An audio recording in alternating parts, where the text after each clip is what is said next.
ऐ नबी आप फरमा दीजिए, कह दीजिए, ऐ मेरे वो बंदो जिन्होंने गुनाह कर करके अपनी जानों पर जुल्म किया है। गौर कीजिएगा, अल्लाह ताला चाहता तो ये भी कह सकता था, ऐ नबी मेरे गुनहगार बंदों से कह दीजिए, ऐ नबी शराबियों से कह दीजिए, ऐ नबी जानियों से कह दीजिए, ऐ नबी शिर्क करने वालों से कह दीजिए। मगर अल्लाह का अंदाज देखो, अल्लाह कह रहा है कुल या इबादियल्लज़ीना असरफू, ऐ नबी आप कह दीजिए, ऐ मेरे बंदो। इंसान तो अल्लाह से डर भी नहीं रहा है। शराब पीने वाला शराब पीता है, अल्लाह से नहीं डरता है। जिना करने वाला जिना कर रहा है, अल्लाह से नहीं डर रहा है। हराम खाने वाला हराम का खा रहा है, अल्लाह से नहीं डर रहा है। कत्ल करने वाला कत्ल कर रहा है, अल्लाह से नहीं डर रहा है। वो तो अल्लाह से भाग रहा है, वो तो अल्लाह को छोड़ रहा है, मगर अल्लाह उसको छोड़ने को तैयार नहीं है। वो तो अपना रिश्ता अल्लाह से तोड़ने की कोशिश कर रहा है, लेकिन अल्लाह उससे रिश्ता नहीं तोड़ रहा है। अल्लाह जिना के बाद भी उसको अपना बंदा कह रहा है, कत्ल के बाद भी उसको बंदा कह रहा है, शिर्क के बाद भी उसको अपना बंदा कह रहा है। कुल या इबादियल्लज़ीना असरफू, ऐ मेरे बंदो, ऐ मेरे बंदो, तुमने पाप कर करके, तुमने गुनाह कर करके अपनी जानों पर बहुत जुल्म कर लिया, बहुत अत्याचार कर लिया, अपने आप को बहुत सता लिया। ऐ मेरे गुनहगार बंदो, आ जाओ, तुम्हारा परवरदिगार तुमको अपने दामन में बुला रहा है, अपनी रहमत में बुला रहा है। ला तक़नतू मिर रहमतिल्लाह, ऐ गुनाह करके अपनी जानों पर जुल्म करने वाले मेरे बंदो, तुम अल्लाह की रहमत से कभी मायूस मत होना। जानते हो अल्लाह की रहमत कितनी बड़ी है? चलिए मैं 2 हदीसें आपको पढ़ के सुनाता हूं, अल्लाह की रहमत कितनी बड़ी है। अल्लाह के नबी फरमाते हैं, इन्ना लिल्लाहि मियता रहमा, अल्लाह ताला के पास 100 रहमतें हैं, 99 रहमतें उसने अपने पास रखी है, एक रहमत उसने दुनिया में उतारी है। दुनिया में जो माँ को बच्चों से प्यार है, तो दुनिया के बड़े बड़े दरिंदे, जंगली जानवर, सांप, बिच्छू, ये भी अपने बच्चों पर जो दया दृष्टि करते हैं, जो कृपा करते हैं, जो रहम करते हैं, जो मर्सी उनके दिल में आती है, जो प्यार और मोहब्बत एक माँ के दिल में उमड़ता है, जानवरों के दिल में, इंसानों के दिल में, अल्लाह के नबी ने फरमाया वो एक रहमत जो अल्लाह ताला ने दुनिया में उतारी है, उस एक रहमत की वजह से ये होता है, जो माँ के दिल में बच्चा जितना भी नाफरमान हो जाए, माँ कभी बच्चे से रिश्ता नहीं तोड़ती है, माँ कभी बच्चे को सताती नहीं है, माँ बच्चे से कभी बदला नहीं लेती है। जंगली जानवरों के अंदर भी, जहरीले जानवरों के अंदर भी अपने बच्चों के लिए जो प्यार है, जो प्रेम है, वो अल्लाह की एक रहमत की वजह से है। 99 रहमतें अल्लाह ताला ने अपने पास रोक के रखी, और वो 99 रहमतें कयामत के दिन अल्लाह ताला अपने गुनहगार बंदों को अता करेगा, अल्लाह उनकी मगफरत करेगा। दुआ करो अल्लाह की रहमत हमें भी नसीब हो जाए मेरे साथियों। इतना रहीम है वो परवरदिगार। एक जंग का मौका था, जंग में मुसलमानों ने कैदी पकड़े थे, कुछ मर्द भी कैदी बन के आए थे, कुछ औरतें भी कैदी बन के आई थी। उन्हीं कैदियों में एक औरत थी जो अपने बच्चे से बिछड़ गई थी, दूध पीता बच्चा उसका कहीं बिछड़ गया था। नबी अकरम का गुजर हुआ, आपने देखा औरत अपने बच्चे के लिए बहुत बेचैन है। माँ को बच्चे से जो प्यार होता है सारी दुनिया जानती है, माँ की ममता की मिसाल दी जाती है। और जब बच्चा दूध पीने के पीरियड में हो तो न माँ को बच्चे के बिना करार मिलता है, न बच्चे को माँ के बिना करार मिलता है।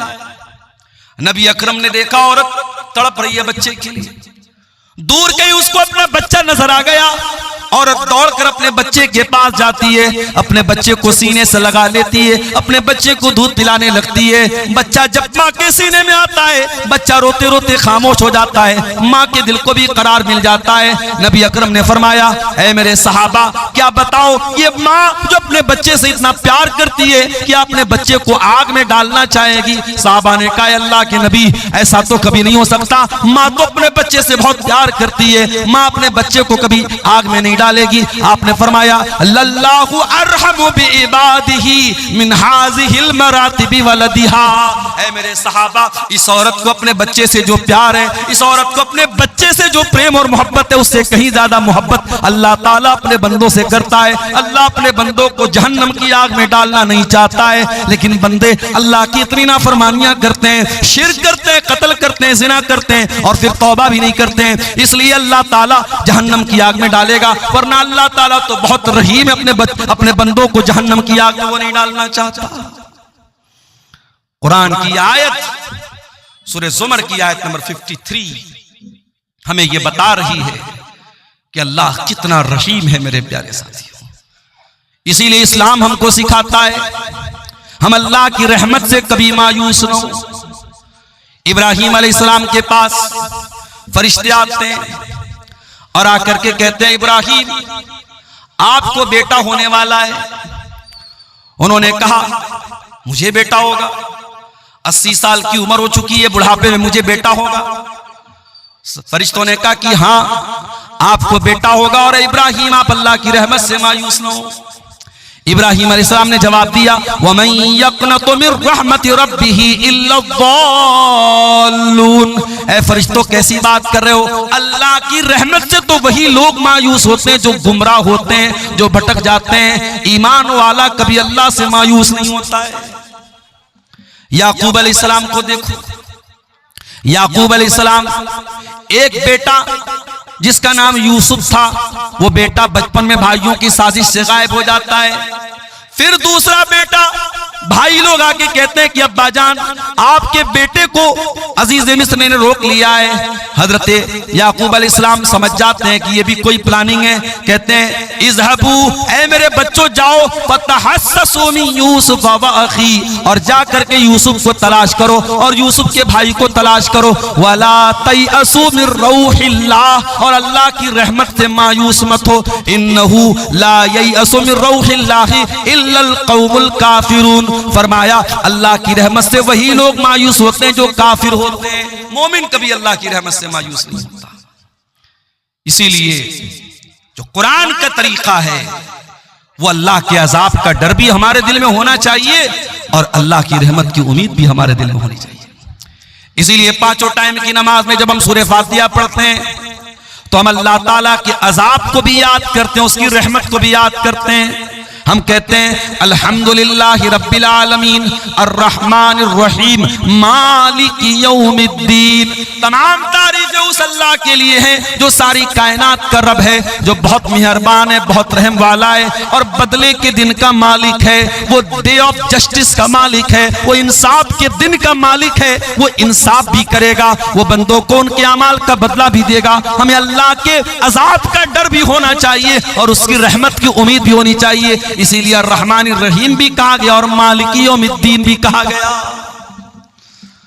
कुरान की आयत दुनिया के तमाम गुनहगारों को दावत दे रही है। ऐ शराब पीने वालों, ऐ जिना करने वालों, ऐ कत्ल करने वालों, ऐ गलत कामों में अपने हाथों को मुलव्विस करने वालों, ला तक़नतू मिन रहमतिल्लाह, तुम अल्लाह की रहमत से मायूस मत होना।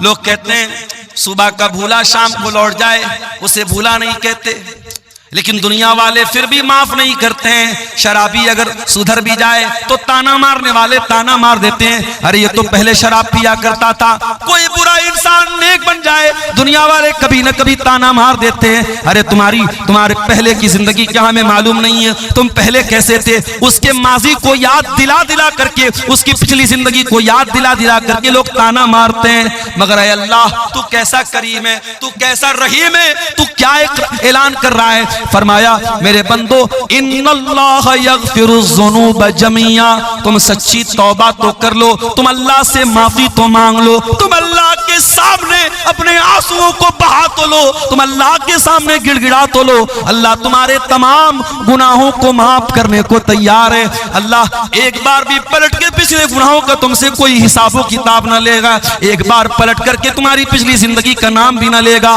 अल्लाह सारे गुनाहों को माफ कर देगा। इन्नहु हुवल गफूरुर रहीम, अल्लाह बहुत बख्शने वाला, बहुत रहम करने वाला है। कुल या इबादियल्लज़ीना अस्रफू अला अनफुसिहिम, ऐ मेरे बंदो जिन्होंने गुनाह करके अपनी जान पर जुल्म किया है। अच्छा, अल्लाह ने यह क्यों कहा कि गुनाह करके अपनी जान पर जुल्म किया है? इसमें भी एक सबक है। जब हम कोई पाप करते हैं, जब हम कोई गुनाह करते हैं तो दूसरों का नुकसान नहीं करते, हम पहले अपना नुकसान करते हैं।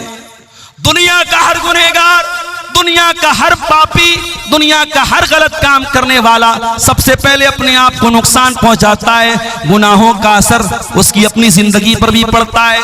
आज ज़िना करने वाले क्यों एड्स की बीमारी का शिकार हो रहे हैं? आज शराब पीने वाले क्यों कैंसर के मरीज हो रहे हैं? आज तंबाकू खाने वाले क्यों कैंसर हॉस्पिटलों में भरे पड़े हैं? आज नमाज न पढ़ने वाले क्यों अल्लाह की रहमतों से दूर हैं? मेरे प्यारे साथियों, जब आप गुनाह करेंगे, जब पाप करेंगे, उसका सबसे पहला नुकसान आपको खुद सहना पड़ेगा। हमारे बाप आदम, हमारी माँ हव्वा आराम से जन्नत में रहते थे। अल्लाह ने खुली छूट दी थी, तुम्हें जो खाना है खा लो, जो पीना है पी लो, आराम से जन्नत में रहो। वला तक़रबा हाज़िहि शजरता फतकूना मिनज़ ज़ालिमीन, ऐ आदम, ऐ हव्वा, जन्नत में कुछ भी खा सकते हो, बस एक पेड़ है, उस पेड़ के करीब मत जाना। कौन सा पेड़ था भाई? उसका नाम नहीं बताया गया, और नाम नहीं बताया गया तो हमें जानने की जरूरत भी नहीं है। बाज़ लोग बिला वजह ऐसे सवालात ज्यादा करते हैं जिसका कोई मतलब नहीं। मौलवी साहब, वो कौन सा पेड़ था जो आदम अलैहिस्सलाम को अल्लाह ताला ने खाने से मना किया? आपको क्या करना भैया, खाना है आपको? क्यों पूछते? इमाम अबू हनीफा रहमतुल्लाह अलैह के उस्ताद थे इमाम इब्राहिम नखई। उनसे किसी ने पूछा कि इब्लीस कुंवारा है या शादीशुदा है, और अगर इब्लीस शादीशुदा है तो उस इब्लीस की बीवी का नाम क्या है? उन्होंने कहा, माफ फरमाइए, मैं इब्लीस की शादी में गया नहीं था। अजीबो गरीब सवालात लोग करते हैं। एक आदमी बीड़ी पी रहा है, सिगरेट पी रहा है, और मुझसे आके पूछ रहा है, मौलवी साहब, वो हाबिल काबिल में जो झगड़ा हुआ था, इस लड़की की वजह से, उस लड़की का नाम क्या था? मैंने कहा, आपको रिश्ता भेजना है उसके पास। अजीबो गरीब मसाइल, लोग सवालात के नाम पर भी आज ऐसे सवालात करते हैं कि अल्लाह रहम फरमाए। मेरे प्यारे साथियों, सवाल वो कीजिए उलमा से जो आपके दीन और दुनिया से रिलेटेड हो, इसका कोई मतलब। बस अल्लाह ने मना कर दिया, उस पेड़ के करीब मत जाओ, अल्लाह ने नाम नहीं लिया, हमें जानने की जरूरत नहीं। शैतान आया, वही शैतान जो अल्लाह से वादा कर चुका है, तुम लातियन्नहुम मिन बैनि अयदीहिम व मिन खल्फिहिम व अन ऐमानिहिम व अन शमाइलिहिम व ला तजिदु अक्सरहुम शाकिरीन। ऐ अल्लाह, मैं आदम को और आदम की औलाद को कयामत तक बहकाता रहूंगा। ऐ अल्लाह, मैं तेरे बंदों को कयामत तक बहकाता रहूंगा। कभी आगे से बहकाऊंगा, कभी पीछे से बहकाऊंगा, कभी दाहिनी तरफ से बहकाऊंगा, कभी बाएं तरफ से बहकाऊंगा। व ला तजिदु अक्सरहुम शाकिरीन, और अल्लाह मैं वादा करता हूं तेरे ज्यादातर बंदों को तेरा नाशुक्रा बना दूंगा। तेरे बंदों की मेजॉरिटी, तेरे बंदों की ज्यादातर संख्या तेरी नाफरमान हो जाएगी, तेरे साथ शिर्क करेगी, तेरी धरती पर पाप करेगी, तेरी नाफरमानी करेगी। शैतान तो वादा कर चुका था, और शैतान को अल्लाह ने यह अथॉरिटी दे दी थी कि ठीक है, तू आदम को और आदम की औलाद को तू बहकाने की कोशिश कर सकता है। शैतान आया और उसने कहा, ऐ आदम, ऐ हुआ, अला अदुल्लुकुम अला शजरतिल खुल्दी, ऐ आदम, ये पेड़ जिसके करीब जाने से अल्लाह ने मना किया है, ये पेड़ कोई मामूली पेड़ नहीं है, ये अमृत का पेड़ है, ये हमेशा हमेश तुम्हें जिंदगी देगा। इस पेड़ का फल तुम खा लोगे तो हमेशा हमेश रहोगे। अच्छा, एक बात ये पता चली कि इंसान की जो नेचुरल ख्वाहिश होती है कि उम्र लंबी मिल जाए, ये इंसान की जो नेचुरल ख्वाहिश है, ये आदम अलैहिस्सलाम के अंदर भी थी। शैतान ने हजरत आदम को बहकाने के लिए रास्ता कौन सा अपनाया, हथियार कौन सा चुना? कहा कि ऐ आदम, ये पेड़ ऐसा है, अमृत का पेड़ है, इसको खा लोगे कभी मौत नहीं आएगी। तो लंबी जिंदगी की जो तलब होती है वो आदम के अंदर भी थी। कहा, ऐ आदम, इस पेड़ को खा लो, तुम हमेशा हमेश रहोगे, लेकिन शैतान को यह भी पता था आदम इतनी जल्दी मेरी बात नहीं मानेंगे। वकासमहुमा इन्नी लकुमा लमिनन नासिहीन, शैतान ने कसम खा के कहा, ऐ आदम मैं अल्लाह की कसम खा के कहता हूं मैं तुम्हारी खैर खाही चाहता हूं। पता ये चला अल्लाह वालों को अल्लाह के नाम पे आसानी से बेवकूफ बनाया जा सकता है। जो अल्लाह को मानने वाला हो उसके सामने अल्लाह की कसम खा लो वो बात मान लेगा, वो इकरार कर लेगा। शैतान ने अल्लाह की कसम खा के कहा, ऐ आदम ऐ हव्वा मैं तुम्हारा बहुत बड़ा खैर खाऊं, बहुत बड़ा तुम्हारा भलाई चाहने वाला हूं। कुरान कहता है फदल्लाहुमा बिगुरूर, शैतान ने हमारे बाप आदम को हमारी माँ हव्वा को अपने शीशे में उतार लिया, उनसे वो पाप करवा दिया, उनसे वो गलती हो गई और उन्होंने वो पेड़ का फल खा लिया। फलम्मा ज़ाक़ा शजरा, और जब दोनों ने उस पेड़ को सिर्फ चख लिया, खाया भी नहीं था, सिर्फ चखा था। हाय हाय, खाया भी नहीं, अल्लाह ने अकला नहीं कहा, अल्लाह ने जाका कहा, यानी आदम और हव्वा ने बस उस पेड़ को जरा सा टेस्ट किया था। अरे खाया होता तो क्या असर होता, सिर्फ टेस्ट किया था, सिर्फ जरा सा मुंह में डाला था। फलम्मा ज़ाक़ा शजरत बदत लहुमा सौआतुहुमा, जैसे ही उस पेड़ के फल को उन्होंने स्वाद ले लिया, उसका टेस्ट ले लिया, उसको मुंह में डाल लिया, दोनों की शर्मगाहें खुल गईं, दोनों के बदन के कपड़े उतर गए। अल्लाह की नाफरमानी की पहली सजा क्या मिली, नंगे हो गए। जन्नत में रेशम के कपड़े पहनते थे, बेहतरीन कपड़े पहनते थे, आदम का कपड़ा भी उतर गया, हव्वा का कपड़ा भी उतर गया। अच्छा, जब दोनों नंगे हो गए तो पहली चिंता क्या हुई कि अपनी शर्मगाह को कैसे ढांपा जाए।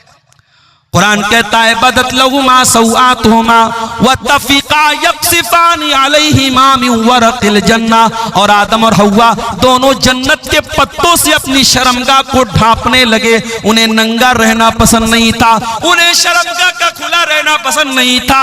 आज कितने बदतमीज लोग हैं, कितने बेगैरत लोग हैं, नंगे रहने को और शर्मगाह को दिखाने को वो बहुत बड़ी तरक्की समझते हैं। आज कितनी लड़कियां हैं, कितनी औरतें हैं जो अपने जिस्म की नुमाइश करके इंस्टाग्राम पर पैसे कमा रही हैं। कितने बेगैरत शौहर हैं जो अपनी बीवी के जिस्म की नुमाइश करके पैसे कमा रहे हैं। वो लोगों, ये नंगा रहना, ये नंगापन, ये न्यूडिटी, ये वल्गैरिटी, ये उरियानियत, ये बेहुदापन, ये आदम का तरीका नहीं है, ये हव्वा का तरीका नहीं है। आदम का तरीका तो अपने आप को कवर करना है, अपने आप को छुपाना है। जो हकीकत में आदम की औलाद है, जो आदमी कहलाने के लायक है, जो इंसान कहलाने के लायक है, वो कभी भी वल्गैरिटी को पसंद नहीं करेगा, वो न्यूडिटी को पसंद नहीं करेगा, वो नंगेपन को पसंद नहीं करेगा। नंगापन ये इंसानियत के खिलाफ है, ये ह्यूमैनिटी के खिलाफ है, ये आदम और हव्वा के तरीके के खिलाफ है। दोनों जल्दी से अपनी शर्मगाह को कवर करने लगे, ढांपने लगे। दोनों को एहसास हुआ हमने बहुत बड़ी गलती कर दी, हमने अल्लाह की नाफरमानी कर दी, हमारे बदन का कपड़ा भी उतर चुका है। दोनों ने अल्लाह की बारगाह में हाथ उठाया और क्या दुआ की, जरा दुआ के अल्फाज पे गौर करो। फरमाया रब्बना ज़लमना अनफुसना व इल्लम तगफिर लना व तरहमना लनकूनन्न मिनल खासिरीन। परवरदिगार, हमसे ये जो गलती हुई है, हमसे जो तेरी नाफरमानी हुई है, हमने शैतान के झांसे में आके जो ये काम किया है, आय अल्लाह हमने किसी और पर नुकसान, किसी और का नुकसान नहीं किया है। रब्बाना ज़लमना अनफुसना, आय अल्लाह ये गलती करके हमने अपने नफ्स पर बहुत बड़ा जुल्म कर लिया, बहुत बड़ा अत्याचार कर लिया। व इल्लम तगफिर लना, और अगर तूने हमको नहीं बख्शा, व तरहमना, और तूने हम पर रहम नहीं किया, लनकूनन्न मिनल खासिरीन, तो हमसे ज्यादा खसारा उठाने वाला कोई नहीं होगा। पता ये चला कि जब हम और आप गुनाह करते हैं तो अपने नफ्स पर जुल्म करते हैं, अपने आप पर अत्याचार करते हैं। और आगे बढ़िए, यूनुस अलैहिस्सलाम को देखिए, अपनी कौम को छोड़ के चले गए अल्लाह की इजाजत के बगैर, अल्लाह की मर्जी के बगैर, अल्लाह की इजाजत के बगैर, अल्लाह के हुक्म के बगैर अपनी बस्ती को छोड़ के चले गए। अल्लाह ने कहा पहुंचा दिया, फल्तकमहुल हूत, मछली के पेट में पहुंचा दिया। कितनी बड़ी मछली रही होगी, और उस मछली के पेट में यूनुस अलैहिस्सलाम बिल्कुल सही सलामत है। यह भी अल्लाह की बहुत बड़ी कुदरत है। मछली के पेट में यूनुस अलैहिस्सलाम पहुंच गए। अब जरा गौर करना मेरे भाइयों, समुंदर का अंधेरा है, मछली के पेट का अंधेरा है, रात का अंधेरा है, तीन अंधेरे हैं। यूनुस अलैहिस्सलाम तीन अंधेरों में पहुंच चुके हैं। दुनिया का कोई नेटवर्क वहां नहीं पहुंच सकता है। आज का दौर होता एयरटेल भी काम न करता, BSNL भी काम न करता, जियो भी काम नहीं करता। आज पहाड़ों पे चले जाओ, मोबाइल का नेटवर्क काम करना बंद कर देता है। फ्लाइट पे चले जाओ, एयरप्लेन मोड में मोबाइल को डालना पड़ता है। आज भी दुनिया इतनी तरक्की कर चुकी है, लेकिन बहुत सारी जगह ऐसी है जहां नेटवर्क नहीं मिलता है, जहां मोबाइल कंपनियों का नेटवर्क नहीं पहुंचता है। हो लोगों, जहां दुनिया के किसी नेटवर्क का कवरेज ना हो, जहां दुनिया का कोई सिम न पहुंच सके, वहां मेरे परवरदिगार का नेटवर्क मौजूद होता है। यूनुस अलैहिस्सलाम मछली के पेट में पहुंच चुके हैं। उन्हें एहसास हो गया मुझसे गलती हो गई, मुझे अल्लाह की इजाजत के बगैर अपनी कौम को छोड़ के नहीं जाना चाहिए था। फनादा फिस्सुलुमात, उन्होंने मछली के पेट में अल्लाह को पुकारा। उनके दिल में एक बार भी ये ख्याल नहीं आया ये तो मछली का पेट है, ये तो अंधेरा है, ये तो समुंदर की गहराई है, यहाँ मेरी आवाज अल्लाह तक कैसे पहुंचेगी। यूनुस को यकीन था जहां दुनिया का कोई नेटवर्क ना पहुंचे वहां अल्लाह का नेटवर्क मौजूद है। फनादा फिस्सुलुमात, उन्होंने मछली के पेट में अल्लाह को पुकारा। और क्या पुकारा? ला इलाहा इल्ला अंत सुब्हानका इन्नी कुन्तु मिनज़ ज़ालिमीन। ऐ अल्लाह, तेरे सिवा मेरा कोई माबूद नहीं, तेरे सिवा मेरा कोई सहारा नहीं। सुब्हानका, तू पाक है। इन्नी कुन्तु मिनज़ ज़ालिमीन, ऐ अल्लाह मैं बहुत बड़ा जालिम हूं, मुझसे गलती हो गई, अल्लाह मुझको माफ फरमा दे। हो लोगों, दुआ मांगने की तमीज सीखो, दुआ मांगने का तरीका सीखो। आगे रमजान आ रहा है, रमजान दुआओं का महीना है। जब रोजा रख के तुम अल्लाह से दुआ करोगे, अल्लाह जरूर तुम्हारी दुआ को सुनेगा।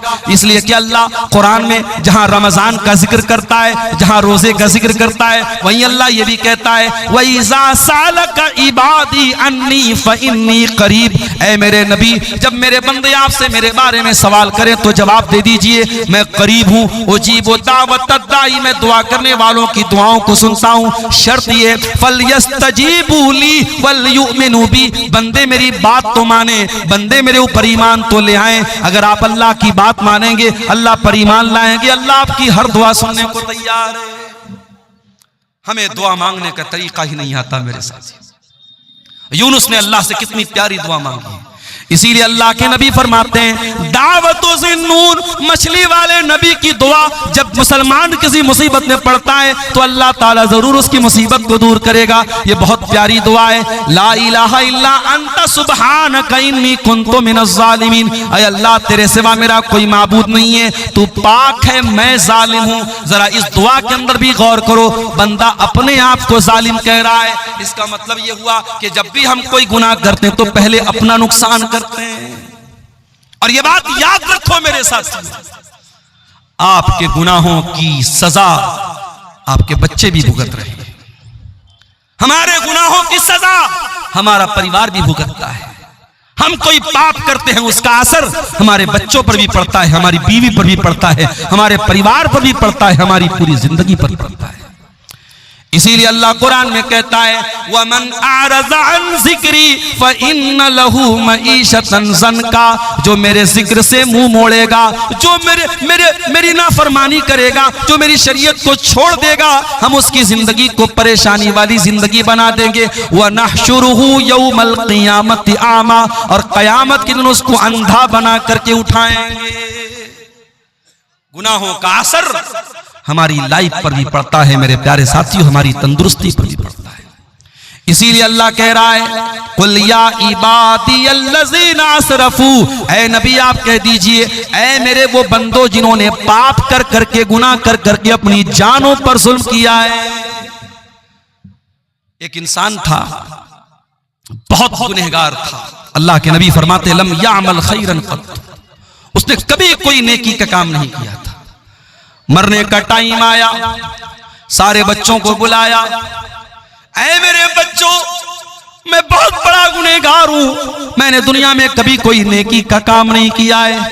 इज़ा मित्तु फ़अहरिकूनी, जब मेरी मौत हो जाए तो एक काम करना, मुझे जला देना, मेरी पूरी बॉडी को जला देना। और जब मेरी पूरी बॉडी राख बन जाए, मेरा पूरा जिस्म जब राख बन जाए, मेरी राख के दो हिस्से कर देना, आधी राख को समंदर में फेंक देना, आधी राख को खुशकी में कहीं उड़ा देना। अगर अल्लाह ताला मुझे अजाब देने पर कादिर है तो वो तब भी मुझे अजाब दे देगा। मेरे बेटो, ये तरीका तुम अपना लेना, शायद मैं अल्लाह के अजाब से बच जाऊं। मैं बहुत बड़ा गुनहगार हूं, अगर अल्लाह मेरी पकड़ करेगा मैं अल्लाह के अजाब से बच नहीं पाऊंगा। इसलिए तुम मुझे जला करके मेरी राख को आधा समंदर में डाल देना, आधा खुशकी में डाल देना, शायद मैं अल्लाह के अजाब से बच जाऊं। अल्लाह के नबी फरमाते हैं उसके बेटों ने ऐसा ही किया। उसके मरने के बाद उसको जला दिया, उसकी राख को आधा हिस्सा समंदर में डाल दिया, आधा हिस्सा खुशकी में डाल दिया। अल्लाह ताला कुल्ले शैइन कदीर है। अल्लाह ने उसकी राख के सारे जर्रात को इकट्ठा करके उसे दोबारा जिंदा किया आलम बरज़ख में। और अल्लाह ने पूछा कि ऐ मेरे बंदे, तुझे किस चीज ने इस अमल पर उभारा? तूने अपने बेटों को ऐसी वसीयत क्यों की? तूने अपने बेटों से ये क्यों कहा कि मुझे जला देना? उसने कहा खशियतु का, ऐ अल्लाह तेरे डर की वजह से मैंने ऐसा काम किया है, तेरा खौफ मेरे ऊपर तारी था। ऐ अल्लाह मैं बहुत गुनहगार था, मुझे डर लग रहा था तू अगर मुझे पकड़ लेगा तो मैं बच नहीं पाऊंगा, तेरे डर की वजह से मैंने ऐसा किया है। अल्लाह ने फरमाया ऐ मेरे बंदे जा, अगर तूने मेरे डर से ऐसा किया है जा, मैं तेरे डर की कदर करता हूं। और अल्लाह ने उस बंदे को जिसने जिंदगी में कभी कोई नेकी का काम ना किया था, अल्लाह के डर की वजह से उसने ऐसी वसीयत की थी, अल्लाह ने उस बंदे को जहन्नम से बचा करके जन्नत में दाखिल कर दिया। इतना करीम है हमारा परवरदिगार मेरे प्यारे साथियों। इसलिए इंसान कभी गुनाह करते करते ये ना सोचे कि अब मैं तौबा भी करूंगा तो पता नहीं मेरी तौबा कबूल होगी कि नहीं होगी। जहां आपके गुनाहों की सरहदें खत्म हो जाती हैं, वहां से अल्लाह की रहमतों की सरहद शुरू होती है मेरे साथियों। इसीलिए अल्लाह के नबी फरमाते, बड़ी लंबी हदीस है हजरत अबू ज़र ग़िफ़ारी की, और ये वो हदीस है, अबू ज़र ग़िफ़ारी जब ये हदीस बयान करते थे तो उनसे बयान करने वाले अबू इदरीस खौलानी ताबई जब इस हदीस को पढ़ने लगते थे तो घुटनों के बल गिर करके रोने लगते थे। बड़ी लंबी हदीस है, मैं उस हदीस का आखिरी टुकड़ा आपके सामने पढ़ रहा हूं। अल्लाह के नबी फरमाते कि अल्लाह ताला कहता है, ऐ मेरे बंदो, तुम में से जितने लोग पहले पैदा हुए, जितने बाद में आए, जितने इंसान हैं, जितने जिन्नात हैं, अगर सब मेरे पास आकर के मुझसे अपना अपना सवाल करें, अपनी अपनी मुराद मांगे और सबको मैं उनकी मुराद दे दूं, मा नक़स मिन मुल्की शैया, मेरी हुकूमत के खजाने में, मेरी सल्तनत में कोई कमी आने वाली नहीं है। इल्ला कमा यनकुसुल मिख्यतु मिनल बहर, जैसे समंदर में सुई को डाला जाए तो सुई समुंदर से जितना पानी लेके निकलेगी, जरा सा भी पानी सुई लेकर के नहीं निकल सकती। सुई को समुद्र में डाला जाए कितना पानी निकलेगा? अल्लाह ने फरमाया अगर सारे बंदों को मैं उनकी मुंह मांगी मुराद दे दूं, मेरे खजाने में उतनी भी कमी आने वाली नहीं है। उसके बाद अल्लाह के नबी कहते हैं, अल्लाह ताला कहता है, ऐ मेरे बंदो, अगर सारी दुनिया के लोग सबसे ज्यादा मुत्तकी बन जाएं, परहेजगार बन जाएं, मा ज़ादा फी मुल्की शैया, मेरी सल्तनत में कोई बढ़ोतरी होने वाली नहीं है। सारी दुनिया के इंसान और जिन्नात कानू अला अफ़जर क़ल्बि रजुल, सब मेरे नाफरमान बन जाएं, सब गुनहगार बन जाएं, मा नक़स मिन मुल्की शैया, मेरी सल्तनत में कोई कमी आने वाली नहीं है। हम अगर गुनाह करते हैं मेरे साथियों, हम अगर पाप करते हैं तो हम अपना नुकसान करते हैं, अल्लाह का कोई नुकसान नहीं करते हैं। अल्लाह की शान में, उसकी हुकूमत में कोई कमी आने वाली नहीं है मेरे प्यारे साथियों। इसीलिए हमें और आप को चाहिए कि हम अल्लाह की तरफ रुजू करें, हम अल्लाह से सच्ची तौबा करें। और सूरह ज़ुमर की आयत हमें उसी तौबा की तरफ बुला रही है मेरे साथियों। कुल या इबादियल्लज़ीना असरफ़ू अला अनफुसिहिम ला तक़नतू मिन रहमतिल्लाह, ऐ नबी आप कह दीजिए, ऐ मेरे बंदो जिन्होंने गुनाह कर कर के अपनी जानों पर जुल्म किया है, ला तक़नतू मिन रहमतिल्लाह, तुम अल्लाह की रहमत से कभी मायूस मत होना। 14 फरवरी की तारीख अभी गुजरी है, पूरी दुनिया में इसको वैलेंटाइंस डे के नाम से मनाया जाता है। बहुत सारे लोगों ने उस दिन गलत काम भी किए, ज़िनाकारी का एक बाजार गर्म हुआ, वक्ती तौर पर गुनाह की लज्जत तो मिल गई, लेकिन याद रखो मेरे प्यारे साथियों, गुनाह वक्ती तौर पर तो लज्जत दे देता है, लेकिन परमानेंटली इंसान के लिए बहुत नुकसानदेह साबित होता है। ये जिना करने वाले, ये हराम काम करने वाले, ये नाजायज ताल्लुकात बनाने वाले, ये वक्ती तौर पर तो जरूर थोड़ी लज्जत पा लेते हैं, मगर परमानेंट तौर पर, दायमी तौर पर वो अल्लाह की तरफ से बहुत बड़ी बेबरकती के शिकार हो जाते हैं। उनकी जिंदगी से बरकत खत्म हो जाती है, वो अल्लाह की रहमत से धुतकार दिए जाते हैं। कुरान की आयत उन जिना करने वालों को भी दावत दे रही है, ला तक़नतू मिर रहमतिल्लाह। अगर तुमने वाकई में जिना कर लिया है, तुमने शराब पी ली है, तुमने गलत काम कर लिए हैं, तुमने कोई गुनाह का काम कर लिया है, ला तक़नतू मिर रहमतिल्लाह, आओ तुम्हारा परवरदिगार तुमको तौबा की दावत देता है, आ जाओ अल्लाह से सच्ची तौबा कर लो, अल्लाह तुमको कबूल करने को तैयार है। आज तो हालात ये हैं, अदालत में अपराधी पकड़ा जाता है, झूठा गवाह ला करके अपराधी अपने आप को बचा लेता है। पैसे वाला होता है, जज से भी समझौता कर लेता है, वकीलों से, अच्छे वकीलों को हायर करके अपने आप को बचा लेता है। अल्लाह की अदालत में तो ऐसा होने वाला नहीं है मेरे साथियों। अल्लाह की अदालत में ना झूठा गवाह आएगा, न कोई गलत सबूत आप लेकर आ पाएंगे। अल्लाह की अदालत में तो अल्लाह जबान पर मुहर लगा देगा। फरमाया अल यौमा नख्तिमु अला अफवाहिहिम व तुकल्लिमुना अयदीहिम व तशहदु अर्जुलुहुम बिमा कानू यक्सिबून। कयामत के दिन हम तुम्हारे मुंह पर मुहर लगा देंगे, तुम्हारा हाथ गवाही देगा, तुम्हारे पैर गवाही देंगे। तुमने हाथों से क्या क्या करतूत किए थे, हाथ बोलेगा, तुमने पैरों से क्या क्या करतूत किए थे, पैर बोलेगा। हत्ता इज़ा मा जाऊहा शहीद अलैहिम समउहुम व अबसारुहुम व जुलूदुहुम बिमा कानू यामलून। कयामत के दिन जब तुम अल्लाह की बारगाह में आओगे, तुम्हारा कान भी तुम्हारे खिलाफ गवाही देगा। ओ कानों में एयरपॉड लगा करके दिन रात गाना सुनने वालों, ओ म्यूजिक में रातें बसर करने वालों, ओ बाइक चलाते हुए गाना सुनने वालों, ओ कार चलाते हुए गाना सुनने वालों, तुमने कानों से क्या क्या सुना है, ये कान कल कयामत के दिन गवाही देंगे। हत्ता इज़ा मा जाऊहा शहीद अलैहिम समउहुम व अबसारुहुम।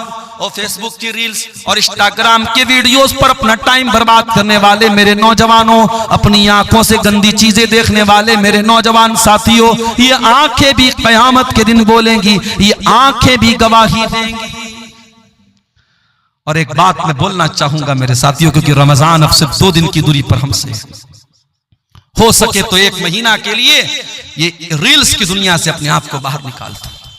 ये रील्स कोई मामूली चीज नहीं है, ये रील्स गंदी फिल्मों से बड़ा किरदार अदा कर रही है, हमारे बच्चों को बर्बाद कर रही है, हमारी लड़कियों को बर्बाद कर रही हैं। इन रील्स को मेरे भाइयों रमजान की रातों को बर्बाद करने का जरिया मत बनाना, रमजान के दिनों को बर्बाद करने का जरिया मत बनाना।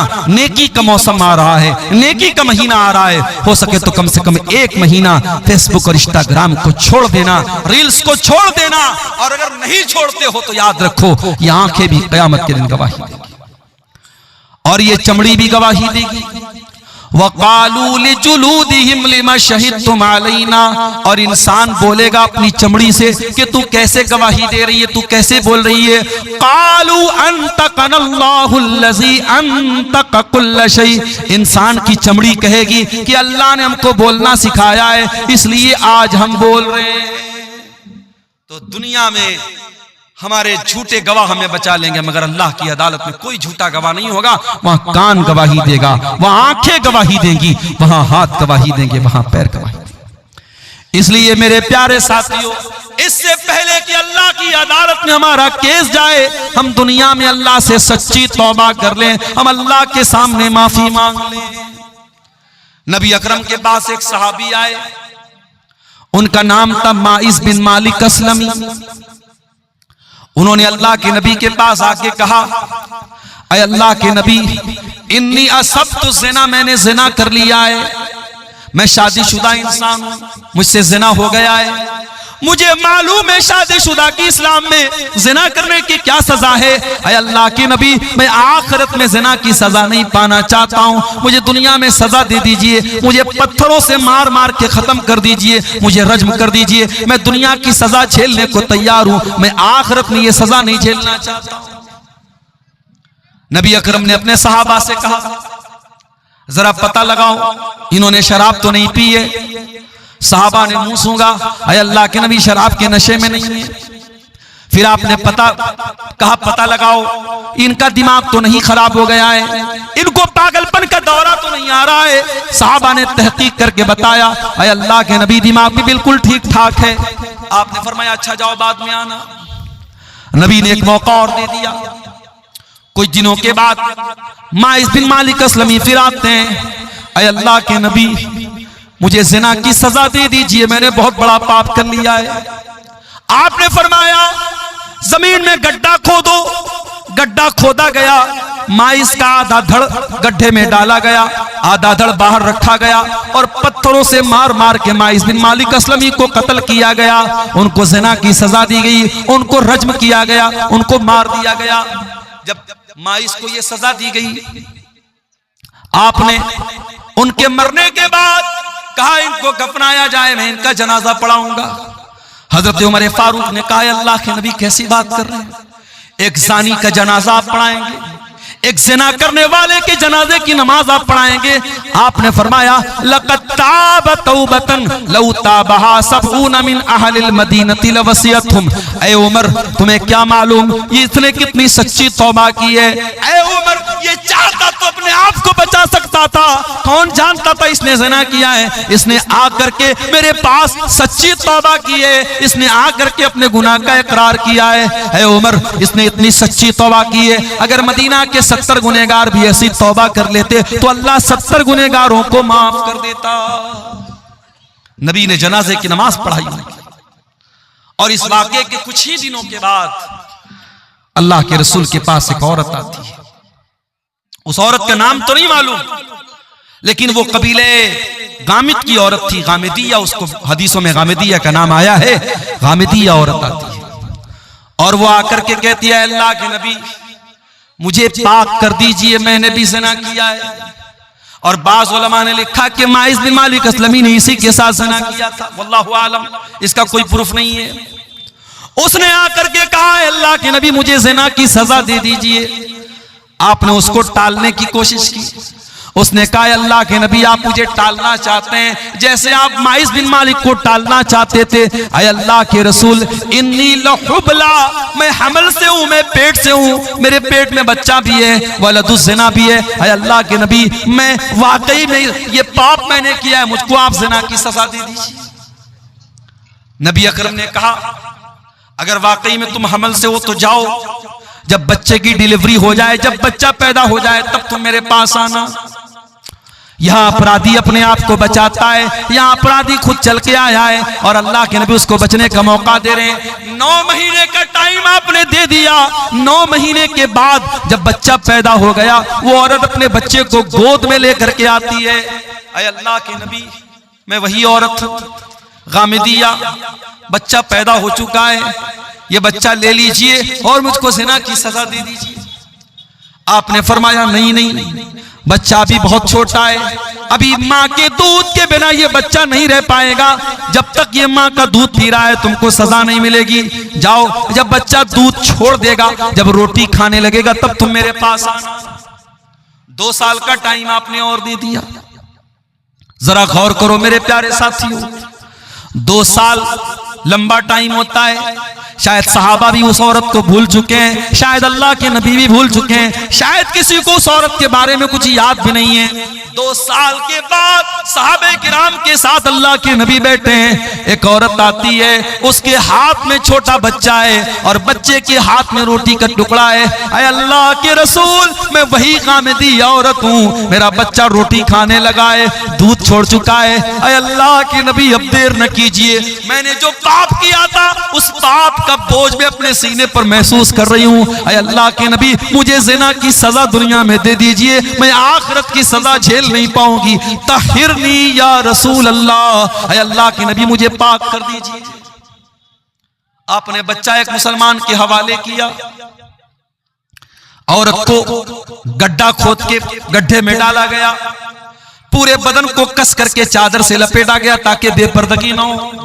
हाय हाय, औरत को ज़िना की सजा हो रही है, पत्थरों से मारा जाएगा, लेकिन इस्लाम औरत के पर्दे का कितना ख्याल रखता है कि ये सजा भी बेपर्दगी के साथ नहीं दी जाएगी। आज दुनिया वाले अपने आप को कहते हैं हमने औरत को बड़ी इज्जत दे दी। अरे तुमने क्या इज्जत दी?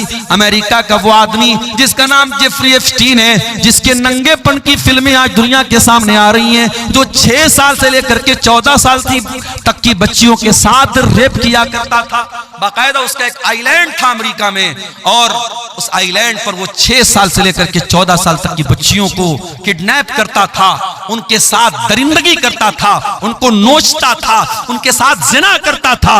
और यही नहीं, एप्स्टीन फाइल में यहां तक मौजूद है कि वो दरिंदा बच्चियों को कत्ल करके उनका गोश्त खाया करता था। ये दरिंदे ये आज इंसानियत की बात करते हैं, ये हैवान ये आज औरत की आजादी की बात करते हैं। अरे औरत को इज्जत अगर किसी ने दी है तो मजहब इस्लाम ने दी है, औरत को सम्मान किसी ने दिया है तो मजहब इस्लाम ने दिया है। औरत को सजा मिल रही है ज़िना की, मगर इस्लाम उस सिचुएशन में भी बेपर्दगी की तालीम नहीं देता है। नबी ने कहा उस औरत के पूरे बदन को कपड़े से कस करके बांधा जाए ताकि उसकी बेपर्दगी ना हो, उसके जिस्म की नुमाइश ना हो।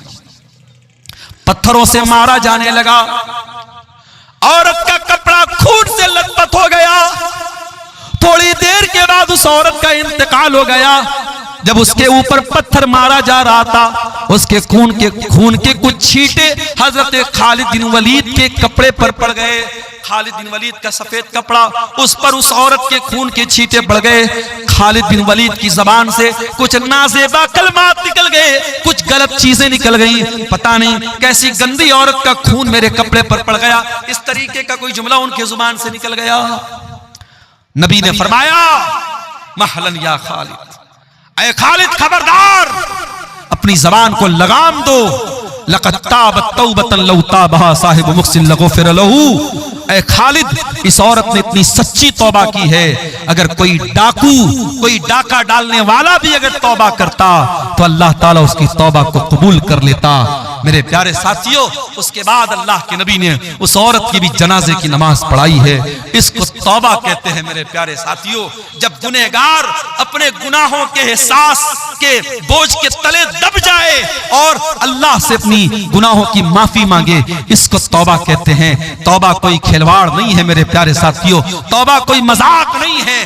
जब तक इंसान को अपने गुनाहों का एहसास न हो, जब तक अपने गुनाहों की जिंदगी पर शर्मिंदगी न हो, नदामत न हो, जब तक उसकी आंखों से नदामत के आंसू न बहते हों, तब तक तौबा का कोई मतलब नहीं। और ये भी याद रखो मेरे प्यारे साथियों, अगर इंसान ने कोई ऐसा गुनाह किया है जिसका ताल्लुक हुकूकुल इबाद से है, किसी की जमीन हत्या ली, किसी का माल हड़प लिया, किसी के साथ चीटिंग कर ली, बेईमानी कर ली, फ्रॉड कर लिया, किसी की जमीन पर नाजायज कब्जा कर लिया, किसी के मकान पर तजावुज कर लिया, तो ये वो गुनाह है जो सिर्फ तौबा करने से माफ नहीं होगा, जो सिर्फ अल्लाह के सामने रोने से माफ नहीं होगा। अगर आपने हुकूकुल इबाद पे डाका डाला है, अगर आपने किसी का हक मारा है, तो वो हक आपको देना पड़ेगा। दुनिया में पैसे के बदले आप पैसा देते हैं। ये नेपाल बॉर्डर का इलाका है, मैंने देखा चंदे में नेपाल का भी कुछ पैसा नजर आ रहा है। बॉर्डर के इलाकों में नेपाल का पैसा भी चल रहा है, इंडिया का पैसा उस पार चल रहा है, उधर का पैसा इस पार चल रहा है बॉर्डर के इलाके में। लेकिन आप इंडिया का पैसा सऊदी अरब में लेके जाएं, नहीं चलेगा, वहां रियाल चलेगा। दुबई आप लेके चले जाए, वहां आपका इंडिया का पैसा नहीं चलेगा, वहां दिरहम चलेगा। कुवैत में आप चले जाएं, वहां दीनार चलेगा। अमेरिका में चले जाएं, वहां डॉलर चलेगा। ब्रिटेन में आप चले जाएं, वहां पाउंड चलेगा।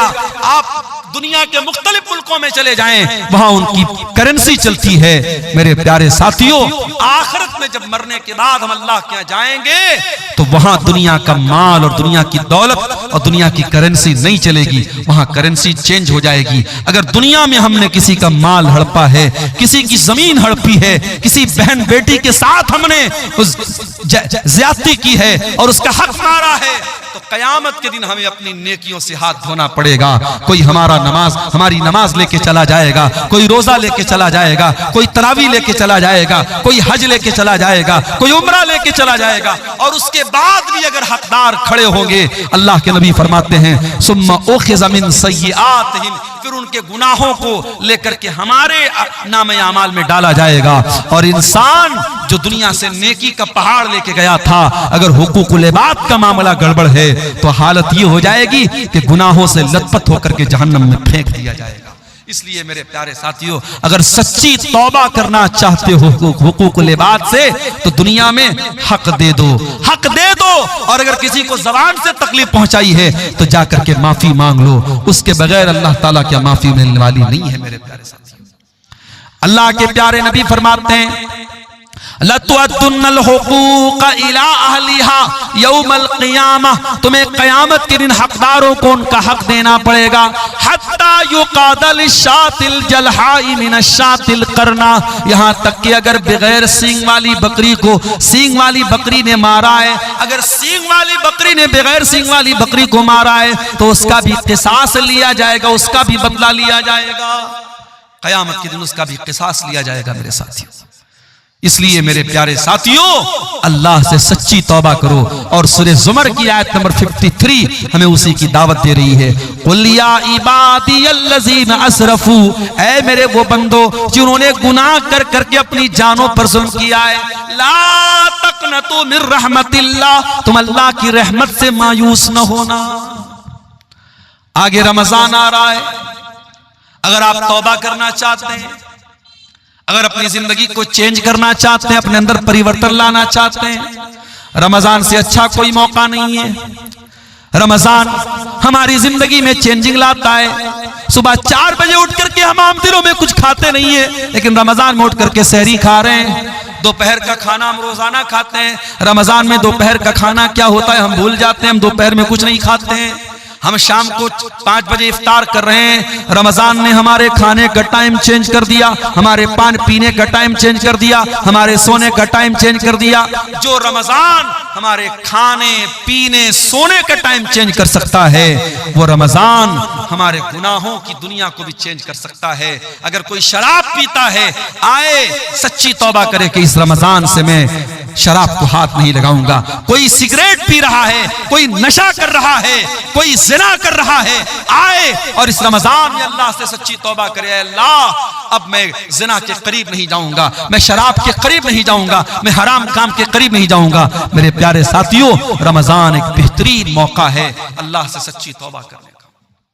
और इसीलिए रमजान के आखिरी अशरे में जो एक रात आती है, जिस रात को अल्लाह ने खैरुम मिनल फिशार, 1000 महीनों से अफजल कहा है।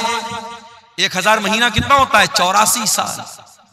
एक रात की इबादत 84 साल से भी बेहतर है, उससे अफजल है वो रात रमजान के आखिरी अशरे की कोई रात है। हजरत आयशा ने पूछा, अय अल्लाह के नबी, अरअयत इन अलिमतु अय्य लैलतिन लैलतुल क़द्र, अय अल्लाह के नबी अगर मुझे पता चल जाए कि कौन सी रात कद्र की रात है, अगर मुझे मालूम हो जाए कि कौन सी रात शब कद्र है, मैं उसमें क्या पढ़ूंगी? आपने फरमाया, अय आयशा तुम ये दुआ पढ़ा करो, अल्लाहुम्मा इन्नका अफ़ुव्वुन तुहिब्बुल अफ़्वा फ़अफ़ु अन्नी, अय अल्लाह तू माफ करने वाला है, तू माफी को पसंद करता है, मुझको भी माफ कर दे। कितनी प्यारी दुआ है। रमजान के आखिरी अशरे में, ताक रातों में है, हम अल्लाह से ये दुआ कर रहे हैं। हम अल्लाह से कारोबार नहीं मांग रहे हैं, जायदाद नहीं मांग रहे हैं, खेत खलिहान नहीं मांग रहे हैं, बच्चों की तंदुरुस्ती नहीं मांग रहे हैं, बीवी की सेहत नहीं मांग रहे हैं। हम क्या मांग रहे हैं? अल्लाहुम्मा इन्नका अफ़ुव्वुन तुहिब्बुल अफ़्वा, अय अल्लाह तू माफ करने वाला है और तू माफी को पसंद करता है। अय अल्लाह तू कुरान में बार बार कहता है, व इन ताफू व तस्फहू, अय मेरे बंदो तुम माफ कर दो ज्यादा बेहतर है। तुम बदला ले सकते हो, तुम इंतकाम ले सकते हो, मगर माफ कर दो तो ज्यादा बेहतर है। अय अल्लाह तू कुरान में बार बार ये ऐलान करता है, मेरे बंदो माफ कर दिया करो, मेरे बंदो दरगुजर कर दिया करो। ऐ अल्लाह इन्नका अफू, तू माफ करने वाला है, तुहिब्बुल अफ़्वा, माफी को पसंद करता है, फ़ाफ़ु अन्नी, ऐ अल्लाह मैं भी तेरा पापी बंदा हूँ, मैं गुनाहों की गठरी लेके आया हूँ, मैं गुनाहों की पोटली लेके आया हूँ। ऐ अल्लाह रमजान की ताक रातों में तेरी बारगाह में हाथ उठा के दुआ कर रहा हूँ, ऐ अल्लाह तू मेरे पापों को माफ कर दे, मुझे दरगुजर कर दे। ये दुआ भी मेरे प्यारे साथियों हमें सिखा रही है कि रमजान का बहुत अहम काम क्या है, हम तौबा करें। और बड़े बदनसीब हैं वो लोग जो रमजान में 14 घंटे भूखे रहते हैं, प्यासे रहते हैं, बीवी के पास नहीं जाते हैं, हलाल चीजों को अल्लाह के हुक्म पर छोड़ देते हैं, लेकिन हराम छोड़ने को तैयार नहीं है। अगर आप 14 घंटे हलाल छोड़ सकते हैं अल्लाह के हुक्म पर, तो हराम क्यों नहीं छोड़ सकते?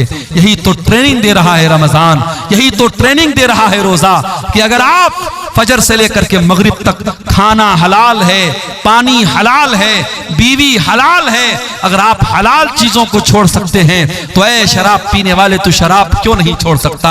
ऐ ज़िना करने वाले तू ज़िना क्यों नहीं छोड़ सकता? ऐ हराम रिलेशनशिप में अपनी जिंदगी बर्बाद करने वाले, अपने बीवी को धोखा देने वाले शौहर, अपने शौहर को धोखा देने वाली बीवी, तू क्यों नहीं हराम रिश्ते से तू तौबा कर सकती है?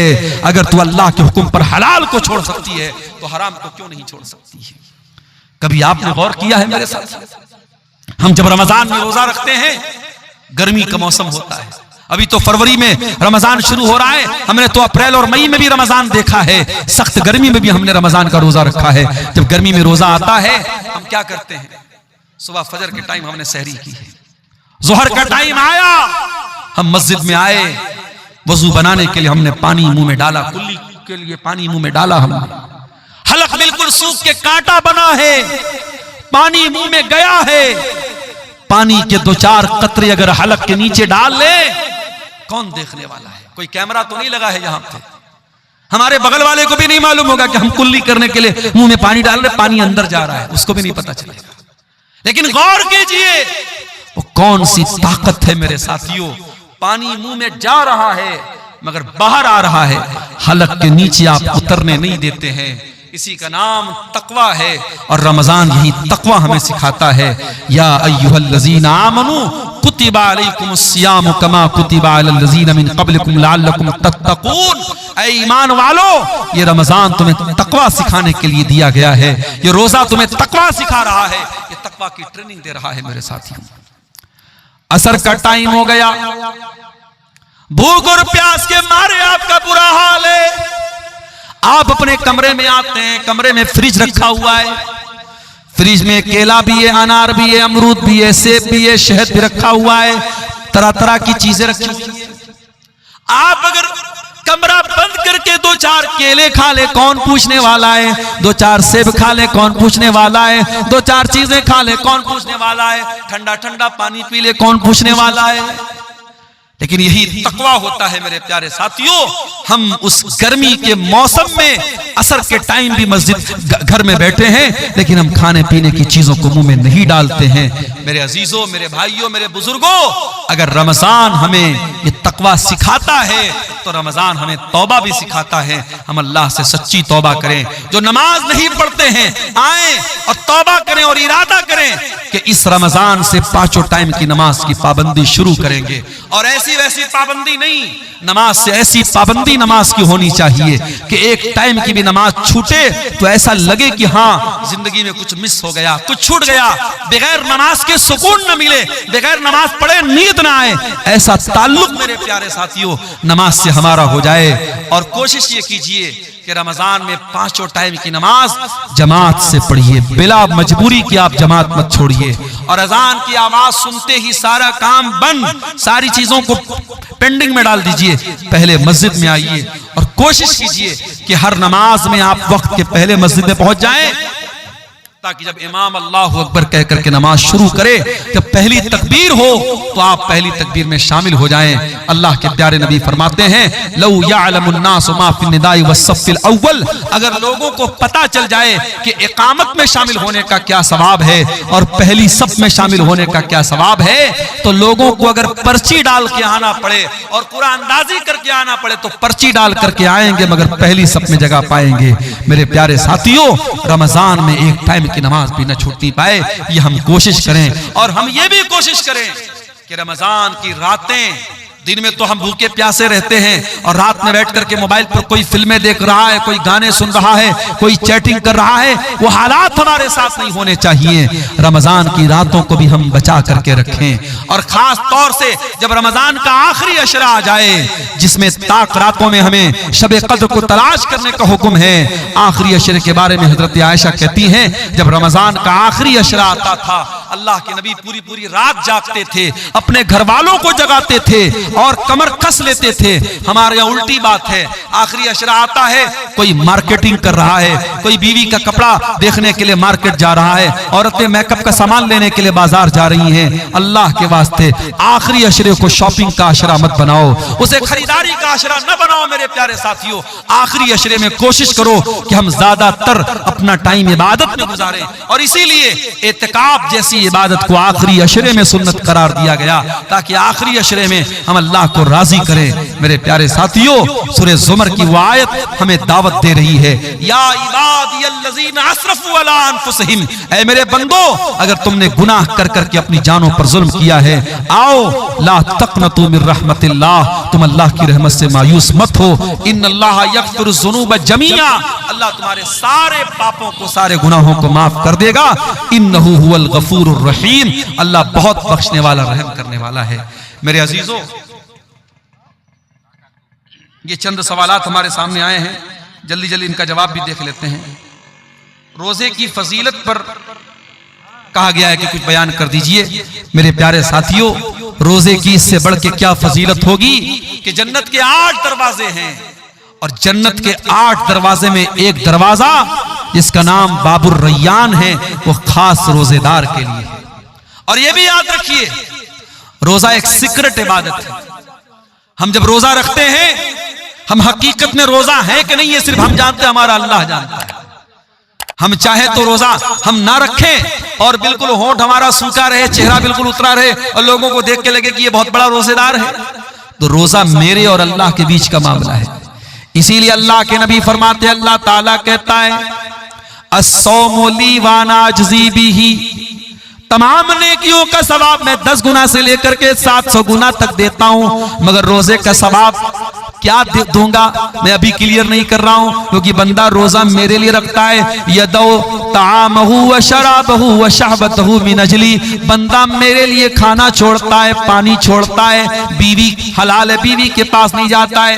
जब मेरा बंदा मेरे लिए अपनी हलाल चीजों को छोड़ रहा है, तो मैं क्या बदला दूंगा मैं अभी क्लियर नहीं करूंगा। ये आखिरत में पता चलेगा, ये कयामत के दिन पता चलेगा कि रोजे का बदला क्या मिलेगा। तो रोजा एक ऐसा अमल है मेरे प्यारे साथियों, जिसका सवाब अल्लाह ताला ने सीक्रेट रखा है। इसलिए हमें और आपको रोजा हर हाल में रखना है। और ये भी याद रखिए, लड़कियां अगर बड़ी हो गई हैं, और लड़की कब बालिग होती है इस्लाम में, जब लड़कियों को पीरियड आने लगे। जब लड़की को पीरियड आने लगा तो शरीयत की नजर में वो बालिग है। अब आप उसको कंपलसरी रोजा रखवाइए। कुछ लोग 15-15 साल की लड़कियां हो जाती हैं और वो स्कूल जा रही है, कहते रहे मौलवी साहब हमारी लड़की तो अभी छोटी है, स्कूल जा रही है, उससे रोजा तोड़वा देते, रोजा नहीं रखते हैं। हराम है ये। अगर आपकी बेटी को, अगर वो शरीयत की नजर में बालिग हो चुकी है, वो स्कूल जा रही है, कॉलेज जा रही है, कुछ भी, ये अल्लाह ताला के बहाना नहीं चलेगा, उसको रोजा रखना पड़ेगा। मेरे साथियों, रोजा माफ नहीं होगा। हाँ, अगर औरत पीरियड में है तो वो रोजा वो नहीं रखेगी, बाद में पूरा करेगी। अगर पैदाइश के बाद जो औरत को खून आता है, अगर वो आ रहा है तो वो रोजा नहीं रखेगी, बाद में रखेगी। औरत अगर प्रेग्नेंट है और रोजा रखने से बच्चे को नुकसान है तो वो रोजा नहीं रखेगी, उस रोजे की बाद में वो कज़ा करेगी। अगर बच्चे को दूध पिला रही है औरत, और अगर उस हालत में वो बच्चे को दूध पिला रही है, अगर उस हालत में रोजा रखेगी तो उसकी सेहत को नुकसान हो रहा है, तो वो उस रोजे की कज़ा बाद में करेगी। लेकिन बाकी आप बिला किसी उज्र के, मजबूरी के अगर आप रोजा छोड़ते हैं तो ये जायज नहीं है। कुतिबा अलैकुमुस्सियाम, अल्लाह ने रोजे को फर्ज करार दिया है। उसके बाद एक सवाल ये आया है, गैर मुस्लिम से चंदा लेना कैसा है, ये जानने के बावजूद कि वो सूद ब्याज का काम करता है। देखिए, अगर गैर मुस्लिम सूद और ब्याज का काम करता है और वही उसका ज्यादातर धंधा उसी चीज का है, उसका बड़ा कारोबार वही है, तो ऐसे गैर मुस्लिम से आपको चंदा नहीं लेना चाहिए, ना मस्जिद में ना मदरसे में। और साफ बोल दीजिए कि भाई देखिए हमारे यहाँ सूद और ब्याज हराम है और आपका कारोबार सूद और ब्याज का है, हम आपसे चंदा नहीं ले सकते। वो नाराज हो जाए मगर उसे चंदा मत लीजिए। लेकिन अगर कोई गैर मुस्लिम ऐसा है जो ज्यादातर कारोबार उसका तो जायज चीजों का है, लेकिन चूंकि वो गैर मुस्लिम है, वो इस्लाम को तो नहीं मानता है और कुछ चीजों का वो हराम का भी कारोबार करता है, लेकिन मेजर हिस्सा, बड़ा हिस्सा उसके कारोबार का हलाल है, तो उसका चंदा आप ले सकते हैं। मस्जिद में भी ले सकते हैं, मदरसे में भी ले सकते हैं। क्यों ले सकते हैं? अल्लाह के नबी के दौर में जो खाने काबा था, उस खाने काबा को मुशरिकीन ने अपने पैसे से बनाया था और मुशरिकीन ने हलाल पैसे से बनाया था। उन्होंने तय किया था हम हराम पैसा नहीं लगाएंगे। तो जब अल्लाह के नबी ने खाने काबा को फतह किया, तो अगर उनके चंदे और उनके पैसे से बना हुआ काबा सही न होता तो अल्लाह के नबी उस इमारत को तोड़वा देते, मगर आपने उसको बरकरार रखा। और नबी के दौर में गैर मुस्लिमों से जो अल्लाह के नबी के जो ताल्लुकात थे, उसमें भी कहीं हमको ये चीज नहीं मिलती है कि आपने उनके साथ खाने पीने को मना किया हो या उनसे लेन देन को मना किया हो या उनके तोहफे तहफ को लेने से मना किया हो आपने। हाँ, जहां मजहबी मामला आ जाएगा, उनके किसी मजहबी त्योहार में हम शामिल नहीं होंगे, किसी शिरकिया त्योहार में शामिल नहीं होंगे, और किसी शिरकिया त्योहार में मिलने वाला कोई सामान है उसमें हम शामिल नहीं होंगे। वल्लाहु आलम बिस्सवाब। नमाज के लिए इमामत का सबसे ज्यादा हकदार कौन है? अल्लाह के नबी की बड़ी साफ हदीस है, या उम्मुल कौम अक़रउहुम लिकिताबिल्लाह, कुरान को सबसे ज्यादा पढ़ने वाला। कुरान को सबसे ज्यादा कौन पढ़ता है? जो हाफिज कुरान होता है। तो अगर कोई हाफिज कुरान है, वो इमामत का सबसे ज्यादा हकदार है। लेकिन यहाँ ये बात याद रखिए कि बाज हमारे यहाँ ऐसे हाफिज कुरान होते हैं जो हाफिज कुरान तो हैं मगर नमाजी नहीं है या दड़ी मुंडे हैं, तो ऐसे लोगों को इमामत नहीं दी जाएगी। अगर वो हाफिज है और साथ में दीनदार है, मुत्तकी है और नमाज के मसले मसाइल जानता है, तो वो ज्यादा हकदार है। और उसके बाद सेकंड नंबर पे कौन है? अअलमुहुम बिस्सुन्नह, सुन्नत का जानकार। हाफिज कुरान के बाद दूसरे नंबर पे सुन्नत का जानकार यानी आलिम दीन, वो ज्यादा हकदार है। अगर आलिम दीन भी बहुत सारे लोग हैं तो अल्लाह के नबी ने फरमाया कि उनमें फिर सबसे ज्यादा जो उम्रदार, जो सबसे ज्यादा बाउमर है, मुअम्मर है, मालिय 3-4 उलमा है, तो जो उसमें सीनियर है उसको इमामत के लिए आगे बढ़ाया जाएगा। तो ये पूरी तरतीब हदीसों में बयान की गई। एक कब्र को दूसरी जगह ट्रांसफर करने का सही तरीका क्या है? देखिए, एक कब्र को दूसरी जगह ट्रांसफर करने का सही तरीका यही है कि जहां पे कब्र है, अगर हमको कन्फर्म मालूम है कि यहां पे कब्र है, तो उस कब्र में जो भी मुर्दे के बकियात हैं, उसकी हड्डियां वगैरह हैं, उनको एहतियात के साथ और एहतराम के साथ उनको वहां से उठा करके दूसरी जगह मुंतकिल किया जाएगा। अब उसमें कोई इस तरीके का जिक्र नहीं है हदीसों में कि हम बाकायदा अलग से कफन ला करके कफन में रखेंगे। आप नॉर्मली भी उसको उठा करके दूसरी जगह दफन कर सकते हैं, लेकिन हाँ, किसी हड्डी वगैरह को तोड़ने की इजाजत नहीं है। उस कब्र में जो भी लाश के बकियात हैं उनकी बेहुरमती और तौहीन करने की इजाजत नहीं है। और बहुत इमरजेंसी केस में ही एक कब्र को दूसरी जगह मुंतकिल किया जाएगा, बिला वजह ऐसा करना ठीक नहीं है। वल्लाहु आलम बिस्सवाब। तो ये चंद सवालात थे। अल्लाह ताला से दुआ है रब्बुल आलमीन हम सबको नेक अमल, अच्छी समझ की तौफीक अता फरमाए। इलाहुल आलमीन हमें सच्ची तौबा की तौफीक दे। आने वाले रमजान को हमारी जिंदगी का बेहतरीन रमजान बना दे। हाँ, अच्छा, माशाअल्लाह माशाअल्लाह। जयपुर के कुछ हमारे नौजवान साथी जो यही के वो लोग जयपुर में जाके रहते हैं, माशाअल्लाह। अच्छा, रूस वाले हैं, ये रूस से आया है। अच्छा, यहाँ के कुछ नौजवान रूस में काम करते हैं, माशाअल्लाह। उन्होंने तकरीबन 37,000 रुपये ऑनलाइन भेजे हैं इस मदरसे के लिए, मरियम लिल बनात के लिए। रब्बुल आलमीन उन तमाम नौजवानों को जो वहाँ काम कर रहे हैं, अल्लाह उनकी हिफाजत फरमाए, अल्लाह उनकी इस नेकी को कबूल फरमाए, अल्लाह उनके इस सदक़ात और खैरात को दुनिया और आखिरत में उनकी नजात का जरिया बनाए। और जिन भाइयों ने भी आज इस मदरसे के लिए ताउन किया है, रब्बुल आलमीन उनके ताउन कबूल फरमाए। जाते जाते आप तमाम हजरात से गुजारिश है कि आप हजरात अगर नहीं अब तक हिस्सा लिए हैं इस नेकी में, तो आगे बढ़ करके हिस्सा लें। यहाँ ऑनलाइन जो है स्कैनर वगैरह भी मौजूद